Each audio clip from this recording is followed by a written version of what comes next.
Welcome to Future Ready Live, where we talk about topics that will help CPAs, CGMAs, and their organizations adapt and thrive in an accelerating, exponentially changing world. I'm your host, Tom Hood, the EVP of Business Engagement and Growth at the AICPA CIMA, the largest global body of certified professional accountants in the world.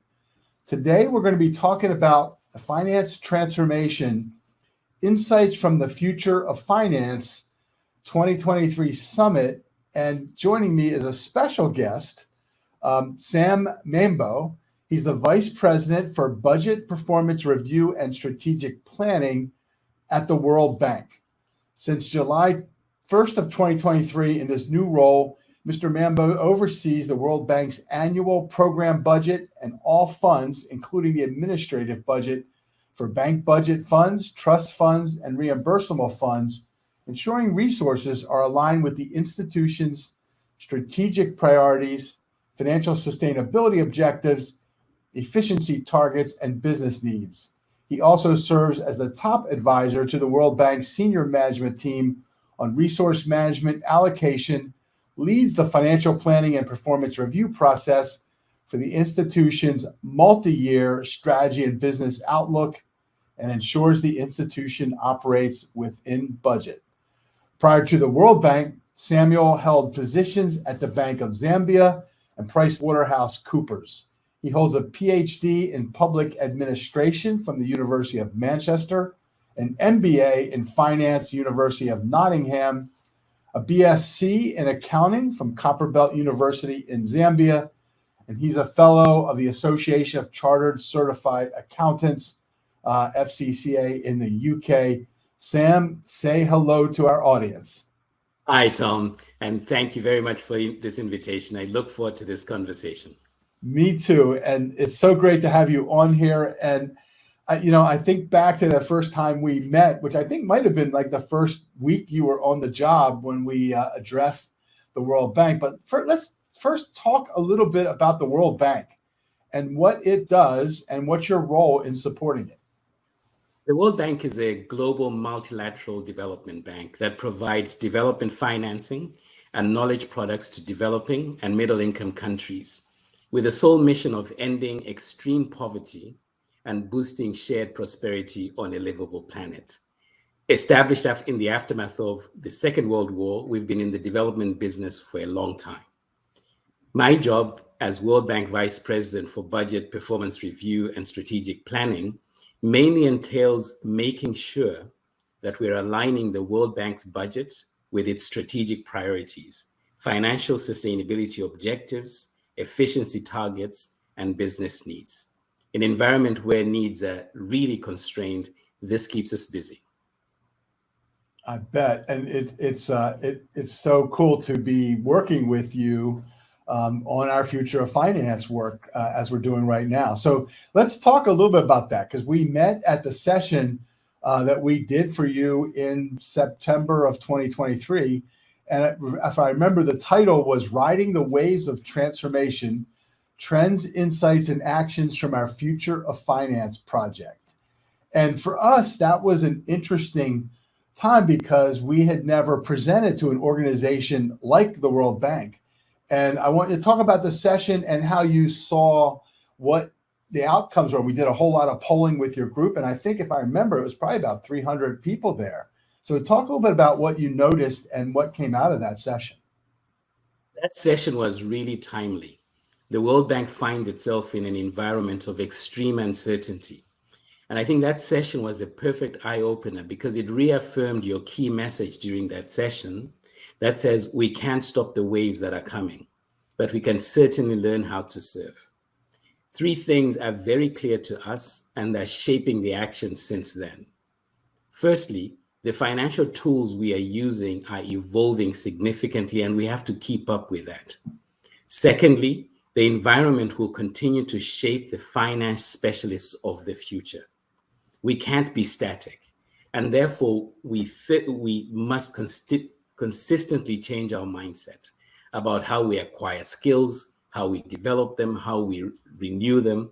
And throughout this process, I think that session really encourages us to learn and unlearn at a faster rate than we may have done in the past. But more importantly, your session also called us to action. And since then, we've made several concrete steps to learn how to surf better in bigger and more infrequent waves.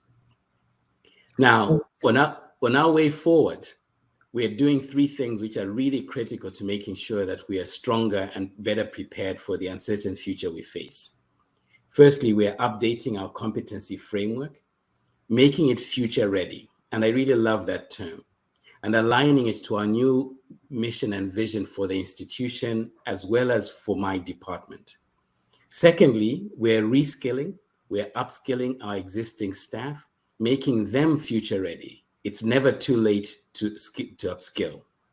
And finally, we are refreshing and diversifying our talent sources. We need different people who will think differently for the unexpected cases that we constantly face in our line of work.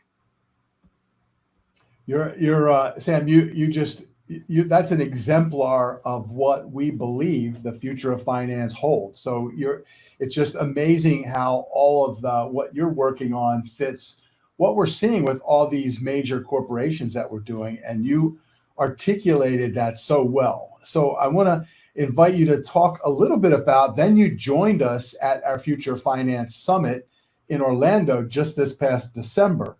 And there you were in a group with all these other major corporations. I think we had about 150 CFOs, chief accounting officers, and from major public companies as well as private. And you obviously representing the World Bank. So what were the big takeaways that you got from that? And how do you stack up what you're doing with what you saw from some of the folks that shared their transformation journeys like Disney and Verizon and Sound Exchange? You know, I have to start with a confession. In these days when things are so busy at work, it's really hard to pull yourself away for a summit. It feels like a luxury.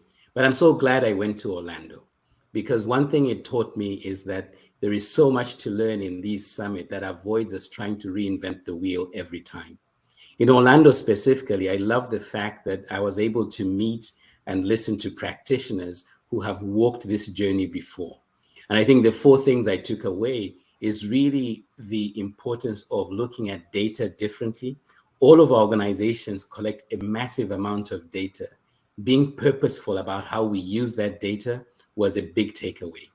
Secondly, I was impressed with the amount of technology that firms are using around us. People are really creative and making sure that they're getting technology to work for us. Thirdly, the quality of information over time has improved significantly. There's much more. There are more ways to prepare information for our business partners in firms than I would have thought otherwise. Thirdly, when it comes to really using analytics, especially the predictive analytics that we currently face today, is amazing. I think AI is really just emerging in some of our firms. And I think for the finance practice in particular, where we're better able to organize our data, there are really exciting times ahead. So as much as I was initially reluctant simply because I was too busy, this was probably the best investment of my time, because this has allowed me and my team to accelerate some of the reforms we need to make within the World Bank in order to better serve our global clients. So how did that impact you in terms of, like you said, once you saw that, we like to say everyone's walking the same journey is what we've been finding. Did you find that as well? I did, absolutely. And one of the key things where I think that the World Bank is that as a global institution, I have a team of over 500 staff in 190 countries.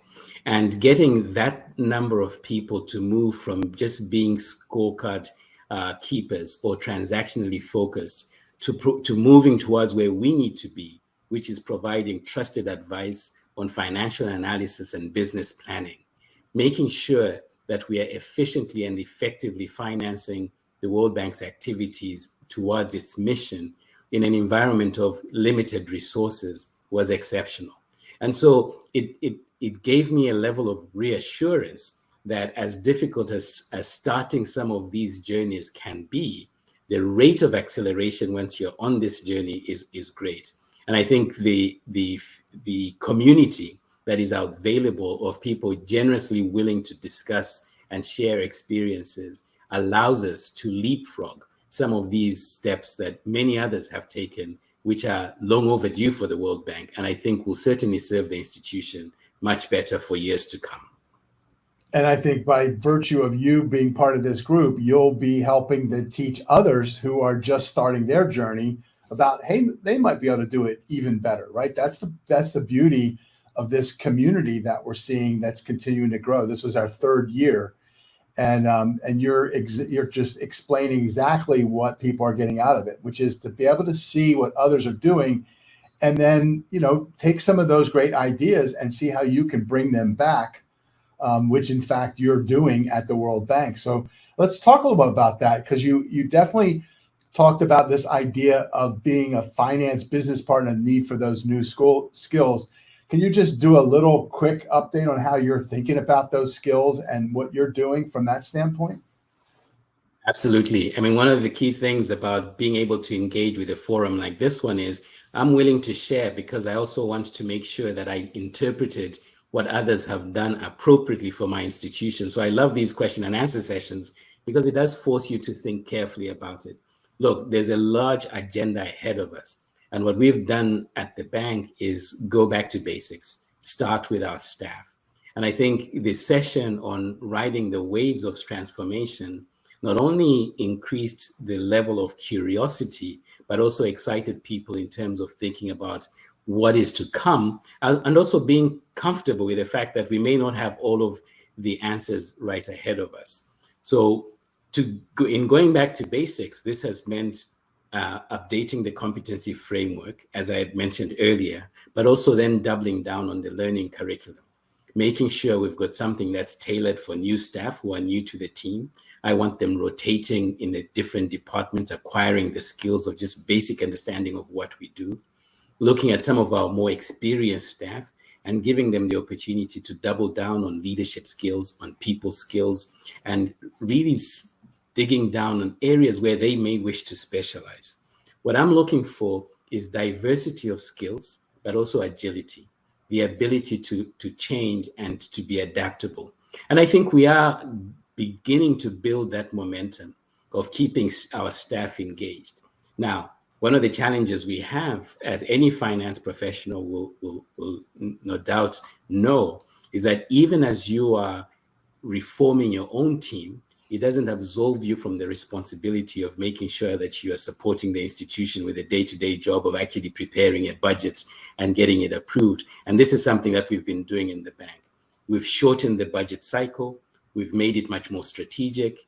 We have engaged with our senior leadership team, our board, in different ways this year, because we have to be transparent. We have to be candid about what we know and what we don't know. And what we don't know, we bring back to our competency framework, to our learning program. And what I hope we can set in motion is the level of is a higher level of confidence of being truthful about what we don't know. It's okay. There's a lot more people out there who are in exactly the same position. But what's even more encouraging is that there are even more people who are willing to share. So in that regard, I'm really excited about making sure that this process of learning, which has started with our staff, has included delivering on our day-to-day program, will continue to expand to other areas where we need to catch up.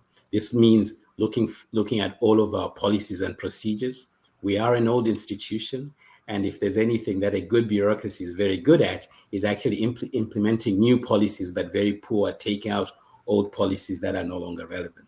So we're working on a number of fronts, but my key priority right now is the staff. This is going to be a team effort. If I can get every one of my team thinking the way you articulated the waves of transformation in that presentation, then I have every confidence that we're on the right track. Well, that's I think you're on the right track. I love the fact that you're really working on all these parts at the same time, right? It's like literally building a bridge while you're driving over it, as you're talking about serving the organization, changing up how you're actually working with the other groups in the World Bank, and then obviously getting your staff upskilled and moving so that they can support that. Talk a little bit about how you created a vision and how you're sustaining the momentum in your team, because clearly you're right, getting a team together and sustaining momentum through transformation is not easy, and you are doing it, I think, in exactly the right way. So talk a little bit about that.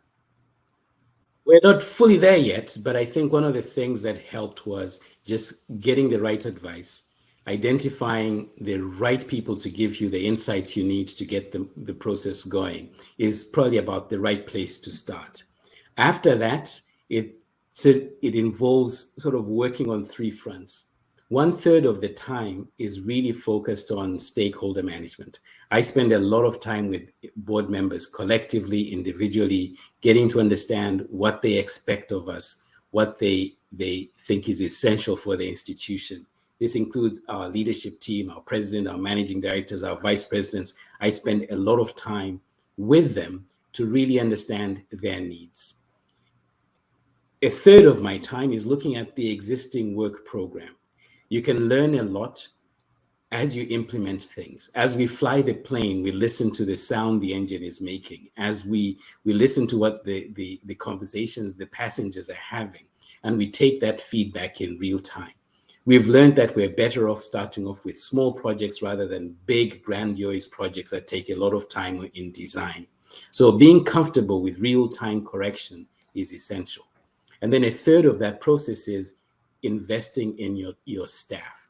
They are probably the most knowledgeable about both the problems and the opportunities that exist within your team.